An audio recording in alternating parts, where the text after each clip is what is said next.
Exhaustion is when you're pouring out all of yourself. You're not getting anything back in return. What you're pouring out is not being received. You're pouring into all the wrong watering holes. Being spent is when you understand what you have and it's like currency. You pour it as a powerhouse. People say they're powerhouses. I only believe it if the people they're talking to feel more powerful afterwards.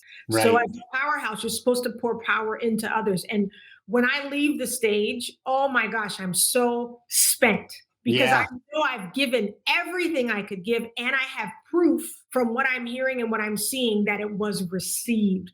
Usually, we're exhausted because we're in spaces that we've either outgrown or that we have not learned how to pour out the seed we have, or the seed hasn't been received. And so, Right. I think this is a good time to reflect and make sure that that effect is being received and it becomes addictive, Seth. And like you said, it is energizing. Because it takes awareness to understand, is the space a little bit tired, is the space a little bit spent, or is there a spark there? It's good. And you have to be honest, and sometimes it's easy to fall away from the spark because it's comfortable, it's less resistant, but it does exhaust you. And it's so it's like this counterintuitive yin and yang Yeah. kind of energy game. It's really, really interesting. And Yeah. I'm sure you get it on stage when you're Oh performing, yeah, you you can. know? I think that's something that has helped me. I've really only been a professional speaker for a short while in comparison to many who have made a lifelong career of it.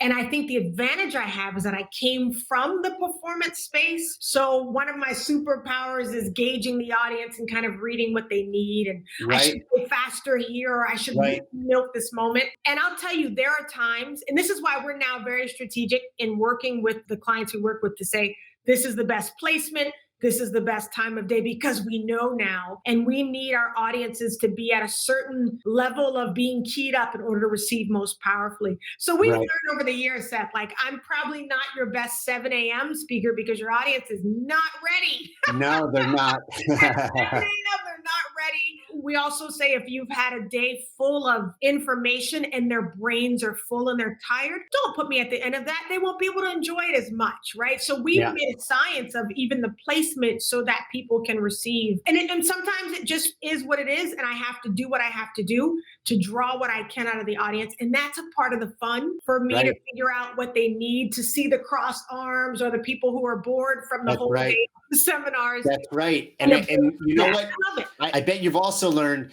don't be fooled by the crossed arms. That's right. I no longer pay them any attention except Right. check back in.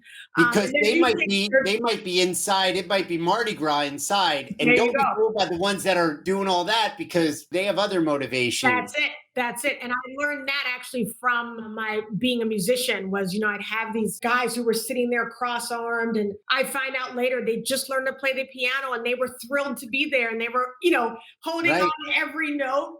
That's right. And I love the challenge too of the ones who I know who are the cynics in the room. Even as a speaker who inspires, I'm also a realist, and I want people to leave me with something I can chew on. So I understand that people are thinking maybe the speaker's going to be surface level. What's the pianist going to say to me? And so I love the challenge of watching those cross arms go from here to people being really engaged and Yeah. leaning. And I don't take offense at all. I take Yeah. to what's happening in the room and look to feed into each person as much as possible.